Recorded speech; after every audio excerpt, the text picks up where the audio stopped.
Welcome to the Grow Your Business and Grow Your Wealth podcast with Gary Helt. Gary is an expert in helping business owners put together a plan that will provide a better future for their businesses, themselves, and their families. On the podcast, Gary interviews other professionals who share his vision, and together they share secrets and strategies any business owner can use to build a better financial foundation for your business and your life. Welcome back to the podcast. Today, my guest is Rebecca Goldfarb, who is a partner with Goldfarb and Liu. Welcome, Rebecca. Thank you so much for having me. So, Rebecca, tell us, what made you decide to have a career as an attorney? Somehow at 12 years old, I knew I wanted to be an attorney. I must have seen something or heard something, and that was that I really wanted to be a judge. I think I like telling people what to do. And then I realized, fast forward many years, that you needed to litigate to be a judge, and I am not a litigator at heart. But being a lawyer was always what I was going to do. So what is your specialty? We exclusively practice estate planning and elder law. Okay. So, many times on the show, I talk to people and I tell them that, again, there's many types of different, attorneys that are out there. So, this is your specialty. Can you tell, our listeners kind of what exactly that means when you say, estate? I think a lot of people know what that means, but from elder law, what do you mean, with that?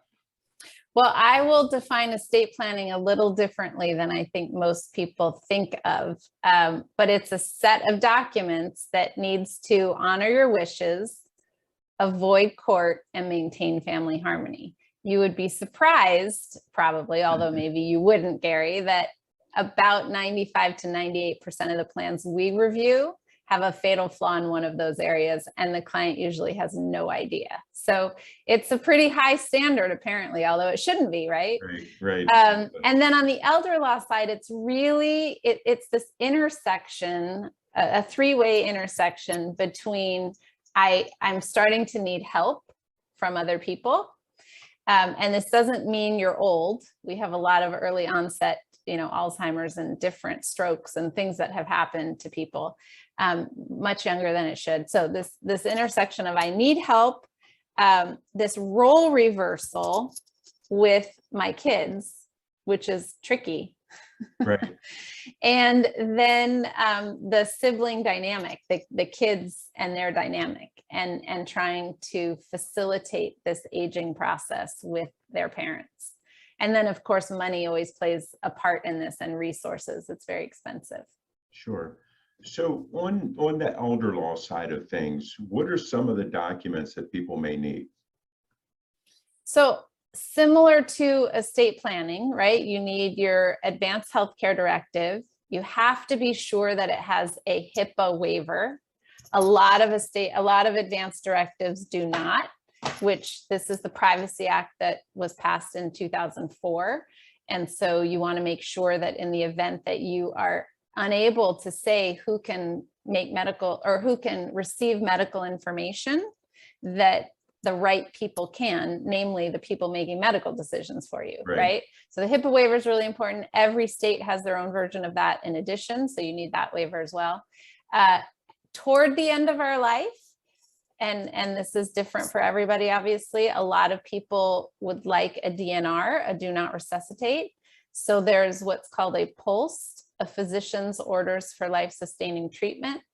If you look up POLST, P-O-L-S-T, some states call it a MOLST, a medical orders for life-sustaining treatment, but this is the new law in almost every state that is not the DNR. So that is really important to make sure that your wishes get honored. And then a power of attorney is critical. So for the advanced directive and power of attorney, if you lose capacity, you cannot create these documents, but you need someone in place to make medical and legal and financial decisions for you. So those are critical. And then if you have assets, you probably want to trust, depending upon your state. California is the worst to go through probate of every state in the country. the states back east, most of the estate plans we review are testamentary trusts, which always boggles my mind from a California lawyer perspective, because what that means is you're creating a will, and in your will, it will birth a trust at your death versus creating a living trust now, which means in these testamentary trusts, you go through probate for everyone. I'm like, why are you not avoiding probate? But in a lot of the back east states, I was just talking to somebody in New York the other day, and they said, oh yeah, it was like $1,000 fee and it took 6 weeks and we were done. California, it's 4% of the gross value of your probatable assets. So real estate is our biggest one. You do not get to subtract the debt of a mortgage, right? And it takes a year or more. Right. So we're the worst. So it all depends. If you want your family to just not deal with any court stuff, do a living trust. But those are the documents that are really important. And then on the elder law side, to have your A team, as I call it, you know, the TV show from way back when, to have the players of the people you'll need, so that when something happens, when your loved one falls, or when, you know, you have a mini stroke, or any of these things that can come up, you know, the placement person, you know, you have your finances ready to help, you have the estate planning stuff done. It's so sad when people come to us and it's too late and we can't create the documents because they don't have the capacity to create them. Right. Now, I know many people think that I have power of attorney, so when mom passes away, I can take care of everything. Can you dispel that myth for us? So your power of attorney dies when you die, is what I always tell people. And this just came up like a week or two ago with someone who said, I'm trying to use the power of attorney and it's not working. And I'm like, that's because the person died. Right. And so it won't work. Right. And same with the advance directive, although you can handle some memorial stuff. But those documents die when you die. And then really that's when your trust is most important, or if you only have a will. And for people who really just have beneficiary designations and they're religious about maintaining and updating those, you know, if financial institutions merge or wishes change or divorces happen or whatever, we've seen some really sad outcomes. But not everybody needs a trust. You just have to be vigilant in your planning if you don't. Right. Now, you know, you talked about probate. What are some of the typical things that would go through probate if you don't have a trust set up? So if you, every state has their own version of what triggers probate, right? So in California, it's $166,250. They made that a tongue twister for some reason, because it used to be 150 grand, right? Now it's this. Yeah. So must have been some formula. So if you have $166,250 or more, and of assets that are real estate, actually $50,000 or more triggers it for real estate, but that's like unheard of here. Real estate, bank accounts, investment accounts, 401ks, IRAs, you know, any of the retirement planning, vehicles, anything with a paper trail or an ownership or title to it is going to trigger probate unless it has a beneficiary designation.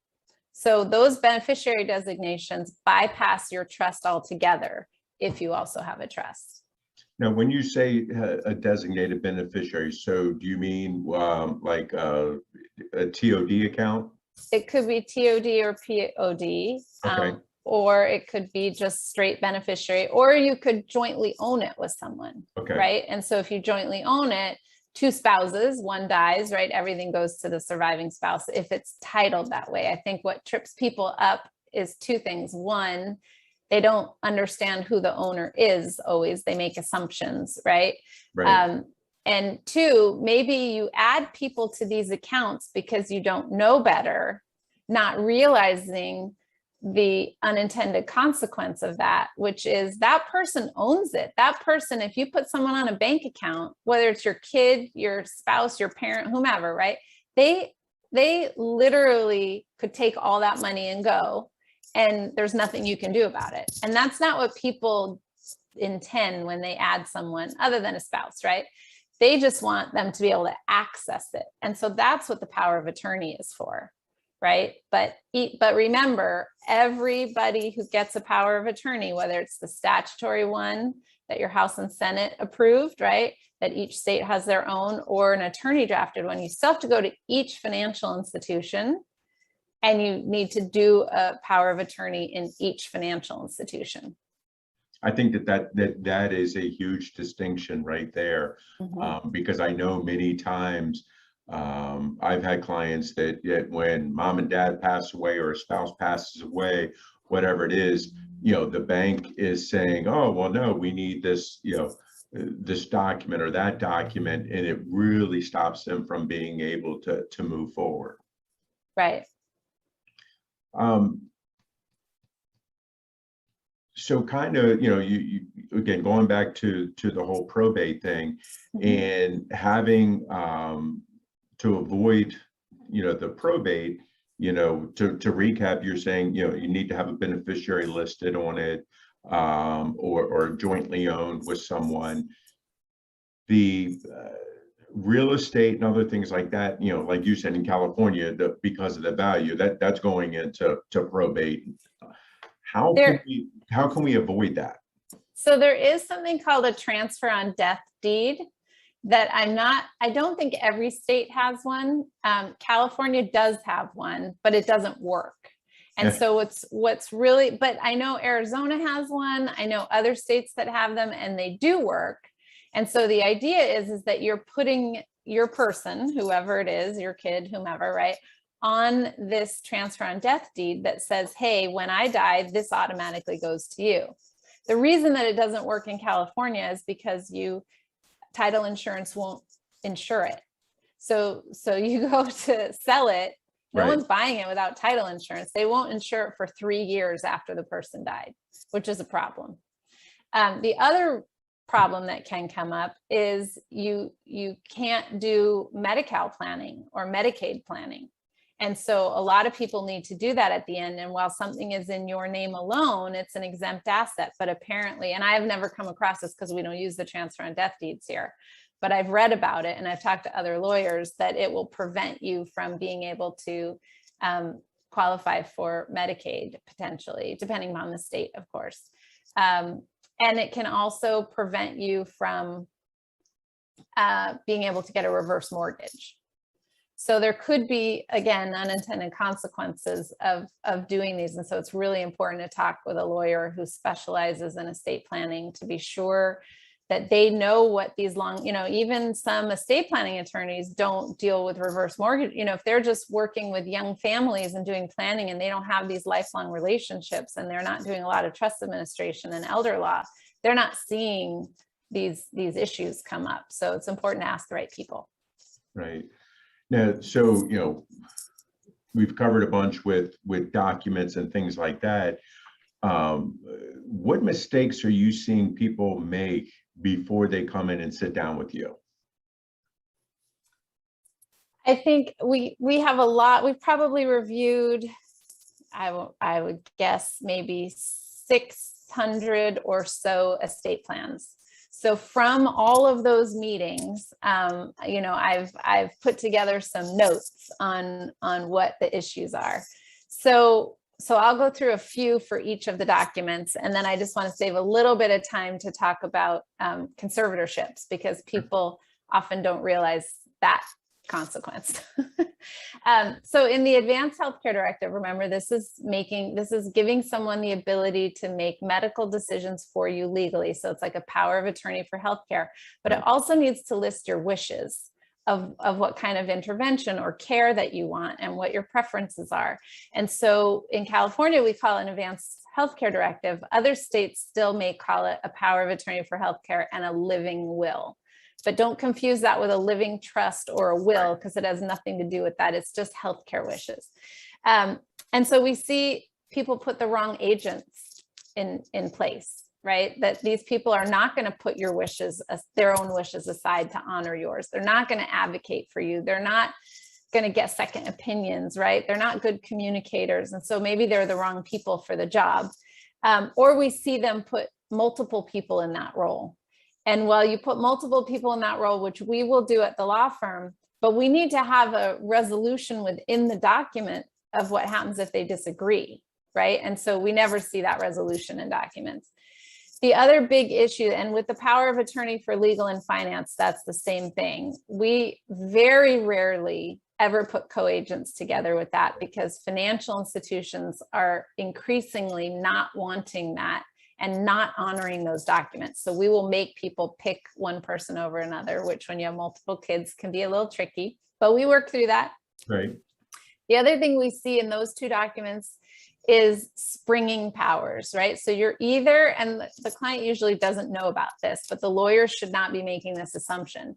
Either it's effective immediately when you sign it, or you have to be deemed incapacitated by doctors.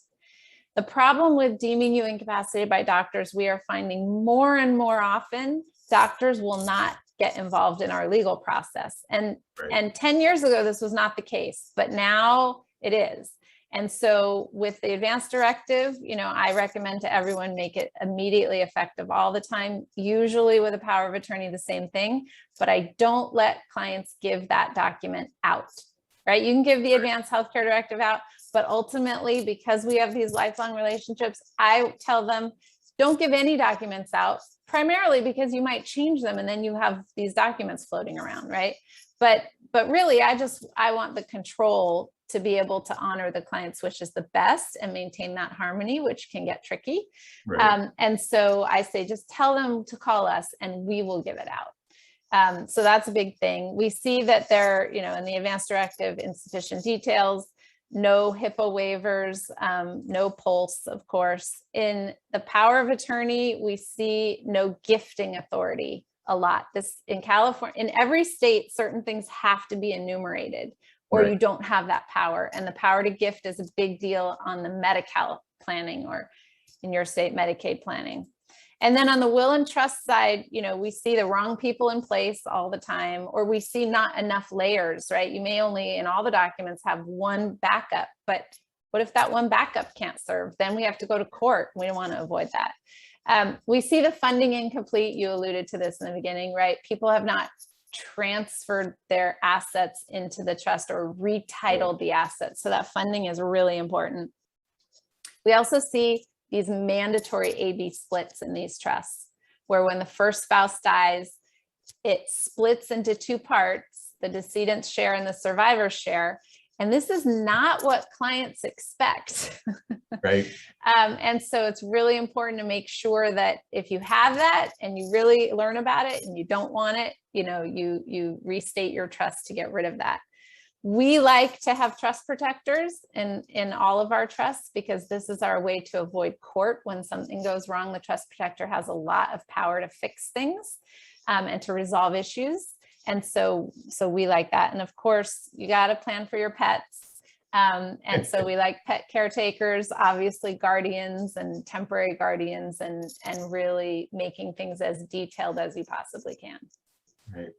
Now you said something about conservatorship. Conservatorship. So this is a surprise to almost everyone who calls us. If you are over 18 and you do not have an advance directive and power of attorney, and something goes wrong, you get in a car accident, a bus accident, it doesn't matter what kind of accident, or you have an acute illness and you lose the ability to create the documents or give that power and authority to someone, the only way you can help that person is through a conservatorship. And the conservatorship process is way worse than probate. And this is across all state lines, right? So it's essentially going to a judge and saying, this person doesn't have the ability to make decisions for themselves anymore, temporary or long-term. And we need to make sure that someone is in place. People duke it out fighting over who's going to be in that role when there's multiple kids, usually is the issue, or a step parent and kids, that can be an issue. Right. And this is permanent court intervention. So the judge is deciding who makes medical decisions. The judge is deciding who makes financial decisions. And then we have to do an accounting to the court. I don't know if you do conservatorship accountings, but every penny that is spent on the conservatee needs to be accounted for every single year. Everything you need to put money into, right? Like we had a client call us and say she's got a conservatorship for her husband, saying his mom died. And she's like, I want to give money for the funeral. And I was like, okay, we need to go to court. We need to ask for that in advance, right? This is not what this is for spouses. There is no legal authority once someone turns 18. This is for your kids, right? God forbid something happens to them. So conservatorship is awful. And every single person needs a baby estate plan, right? Which is the advanced directive and power of attorney. I think, and I'm hoping that the listeners have picked up on this. And I talk about it all the time. Planning. You got to plan. It's going to, it's going to cost you a little bit of money now to do this planning, but it's going to save you so much on the back end. And I don't mean just financially. You talk about the conservatorship. I mean, having to go through that, financially, it is going to cost you a lot because you're going to have to pay somebody to do that accounting and do that unless you're going to try to do it yourself. And lots of times, I've done this for people and the forms suck. Nothing ever totals properly, so forth and so on. And it's very time consuming. Yeah. So it is something that's really important. And again, everything goes back to making sure that you do the proper planning and execute the plan that you put together. And to update it, right? Our wishes are going to change. Now, people change, assets change, but in that advanced directive, which to me is the most important document in the plan, your wishes, I'm 51 now, my wishes at 51 are going to be very different than at 91, right? So along the way, you need to make sure that these documents reflect your current wishes. Well, I think, and again, this goes back to, again, planning and making sure that you have the right professionals in your life and on your team. Literally, I just had, a guy I went to school with has passed away. And he had put his mom down as the beneficiary of his retirement plan. Mom passed away probably about 6 years ago. So now all of that has to go to his estate, pay all the taxes on that, and then, distribute it out, from there. But again, this goes back to making sure when you have these life changes, like you said, they need to come see you on a regular basis. What is that regular basis to you when you talk with your clients? We used to do it every year and nobody responded, right? Like we send out a letter, we send out an email, we call people, we text them, right? No, they were like, I just finished that, enough, right? So we made it every 2 years. Now, we're at every 5 years.